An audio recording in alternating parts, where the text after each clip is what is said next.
1973년 5월 30일부터 6월 3일까지 여의도 광장에서 열렸던 빌리 그레함 한국전도대회의 감동을 아직도 많은 분들이 잊지 못하고 계십니다. 20세기 최고의 복음 전도자 빌리 그레함 목사님의 설교를 통역했던 저도 그날 현장에서 누린 감격과 영광은 그 무엇과도 바꿀 수 없는 소중한 추억입니다. 말씀을 사모하는 성도들이 전국에서 구름같이 모여들었고 맨바닥에 엎드려 간절히 기도하며 온 힘을 다해 하나님을 찬양했습니다. 닷새 동안 무려 320만 명이 모였고 그중 7만 2천 명이 예수님을 구주로 영접하는 놀라운 부흥의 역사가 일어났습니다. 이로 인해 지역교회마다 강력한 전도와 기도의 바람이 불었고 한국교회의 기념비적인 부흥과 성장이 뒤따랐습니다. 이처럼 역사적인 모임에서 우리는 중요한 교훈을 배웁니다. 하나님의 백성들이 한 마음으로 모여 기도할 때 성령의 능력이 나타나고 회개와 영접, 그리고 교회의 성장이 뒤따른다는 사실입니다. 이 일은 단지 과거의 사건이 아니라 오늘날에도 여전히 유효한 원리입니다. 모여 기도할 때 능력이 생깁니다. 함께 찬양할 때 기쁨이 넘칩니다. 주님께서는 여전히 우리가 마음을 다해 모여 간구할 때 응답하시고 말씀을 사모하는 이들을 통해 교회를 성장시키십니다. 지금도 성령님은 믿음으로 모이는 자리에 함께 하시며 놀라운 역사를 이루고 계십니다. 오늘의 말씀. 하나님을 찬미하며 또 온 백성에게 칭송을 받으니 주께서 구원받는 사람을 날마다 더하게 하시니라. 오늘의 만나.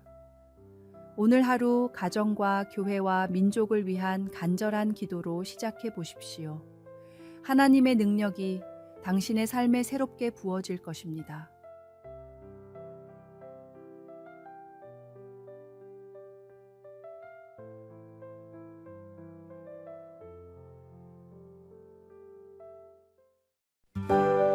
(6월 3일) 화요일. 성분의 지혜. 아바스 왕조는 고대 중동 지역에서 가장 번성한 왕국이었습니다. 이 왕국을 다스리던 5대 왕인 하룬 알-라시드는 역대 모든 왕들의 지혜를 합한 것보다도 뛰어나다고 할 정도로 백성들의 칭송을 받았습니다. 라시드는 백성들을 위한 선정을 베풀었고 누구보다 지혜롭게 백성들이 겪고 있는 현안들을 공명정대하게 해결했습니다. 그러나 라시드가 처음 왕이 되었을 때는 백성들의 불만이 들끓었습니다. 평생 왕족으로 살아왔기에 백성들이 겪고 있는 문제와 실제적인 어려움이 무엇인지를 제대로 살피기 어려워 동떨어진 판단을 내렸기 때문입니다. 라시드는 고심 끝에 백성들 사이로 들어가는 방법을 택했습니다. 틈만 나면 평민의 옷을 입고 평민들 틈에서 함께 지내던 라시드는 마침내 백성들의 눈높이에서 문제를 이해하게 됐으며 이때부터 성군으로 불리기 시작했습니다. 어떤 사람의 마음을 가장 잘 아는 방법은 그 사람의 위치에 서보는 것입니다. 예수님은 이 땅에 온전한 인간으로 오셔서 우리에게 다가오는 모든 유혹들을 직접 경험하시고 이겨내셨기에 우리의 마음과 심정을 누구보다 잘 알고 계십니다. 우리 곁에 항상 함께 계시며 우리의 모든 아픔과 슬픔을 아시고 위로하시는 친구이자 위로자이십니다. 오늘의 말씀. 너희가 나를 선생이라 또는 주라 하니 너희 말이 옳도다. 내가 그러하다. 내가 주와 또는 선생이 되어 너희 발을 씻었으니 너희도 서로 발을 씻어 주는 것이 옳으니라. 오늘의 만나. 오늘 하루 마주하는 사람들의 입장에서 생각해보는 시간을 가져보세요. 그들의 아픔과 어려움을 이해하려고 노력할 때 예수님처럼 섬기는 자세로 하루를 살아가게 될 것입니다.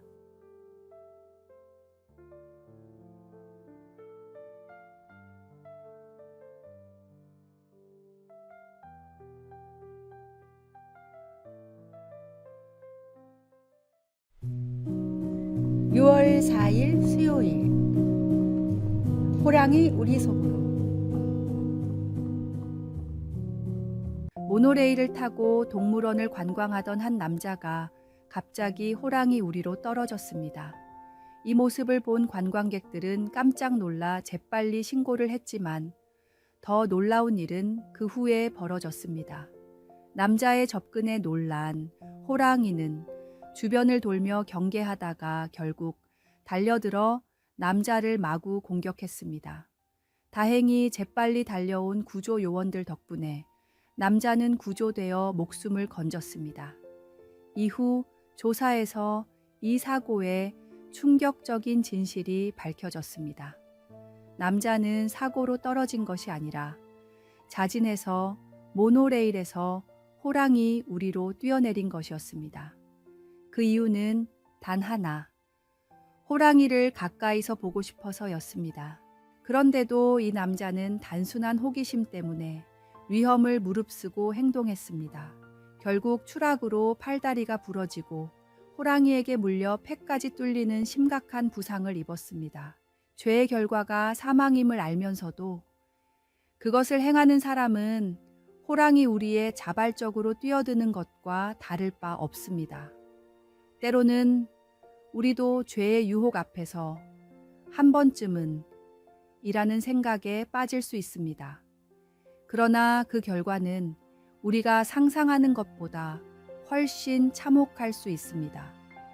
주님의 귀한 보혈로 인해 우리가 누리는 구원의 은혜가 더럽혀지지 않도록 죄는 그 모양이라도 조심하는 지혜가 필요합니다.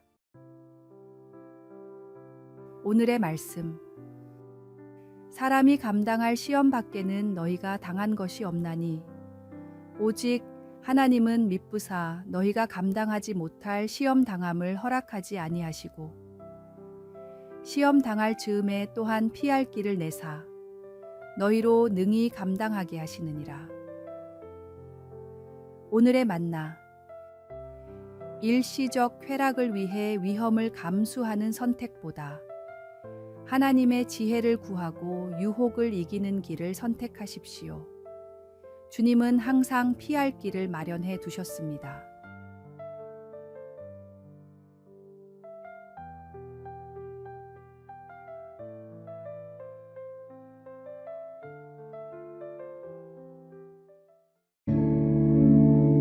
(6월 5일) 목요일. 발을 씻기신 주님.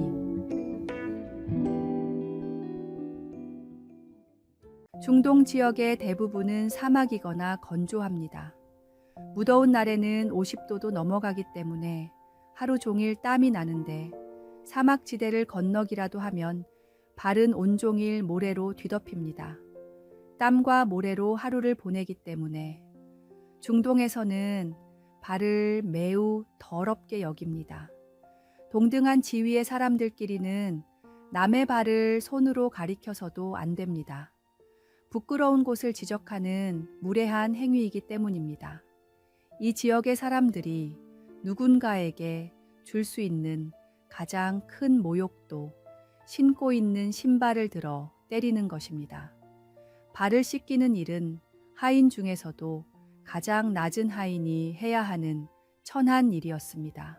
예수님이 제자들의 발을 씻기려고 하실 때 제자들이 큰 충격을 받았던 것도 이런 이유 때문이었습니다. 하나님의 아들인 내가 이처럼 낮아졌듯이 너희도 스스로를 낮추어 다른 사람들을 섬겨라. 예수님이 제자들에게 마지막으로 가르치셨던 것은 겸손입니다.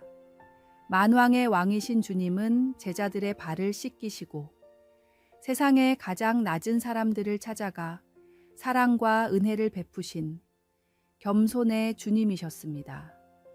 높아지고 강해지려는 세상의 속성을 따라 살지 말고 더 낮게, 더 약한 사람들을 찾아가 섬기는 사랑의 속성을 따라 사십시오. 오늘의 말씀. 내가 주와 또는 선생이 되어 너희 발을 씻었으니 너희도 서로 발을 씻어 주는 것이 옳으니라. 오늘의 만나. 누군가를 섬길 기회를 찾아보세요. 가족이나 직장 동료, 이웃에게 작은 친절을 베푸는 것부터 시작해 보십시오. 예수님처럼 낮아져 섬길 때 오히려 우리의 영혼은 높아지고 풍성해집니다.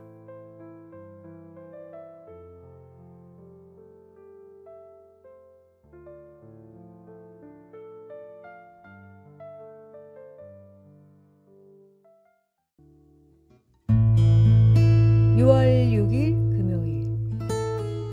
기억해야 할 희생. 한글학회 공식 행사에는 항상 빠지지 않고 하는 의식이 있습니다. 일제치하 말기 때 한글 말살 정책에 대항해 모진 고문을 버티고 죽음까지 불사했던 많은 학자들에 대한 묵념입니다. 주시경, 최현배, 한진과 같은 학자들의 이름을 모두 열거한 후 엄숙하게 식을 진행합니다. 귀한 한글을 목숨을 걸고 지켜왔고 지금도 지키고 있다는 학자들의 자부심이 있기에 공식 행사에는 이 묵념이 결코 빠지지 않습니다. 교회에서도 피를 흘리면서까지 복음을 전하고 믿음을 지켜온 수많은 순교자들의 이야기를 듣습니다. 그들의 이야기를 들을 때마다 우리가 지금 편하게 듣고 믿는 이 복음이 얼마나 중요한 것인지, 그것을 지키기 위해서 얼마나 많은 사람들이 이름도 빛도 없이 희생을 했는지 우리는 생각합니다.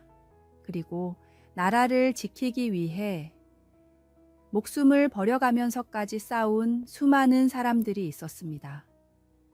하나님의 은혜로 나라를 목숨보다 소중히 여겼던 그분들이 계셨기에 지금의 우리가 있을 수 있었고 한국에도 복음이 전파될 수 있었습니다. 우리가 경험하지 않은 고난일지라도 귀한 희생을 대신 해주신 분들에게 감사의 마음을 품어야 합니다. 현충일인 오늘만큼은 나라를 위해 희생하신 수많은 분들을 떠올리며 그들을 위해 기도하십시오. 반드시 주님께서 좋은 것으로 채워주십니다. 오늘의 말씀. 너희가 나에게 부르짖으며 나에게 와서 기도하면 내가 너희들의 기도를 들을 것이요. 오늘의 만나. 나라와 민족을 위해 생명을 바치신 분들을 마음에 새기고 그 희생이 헛되지 않도록 우리의 삶을 소중히 살아가는 결단을 해보십시오.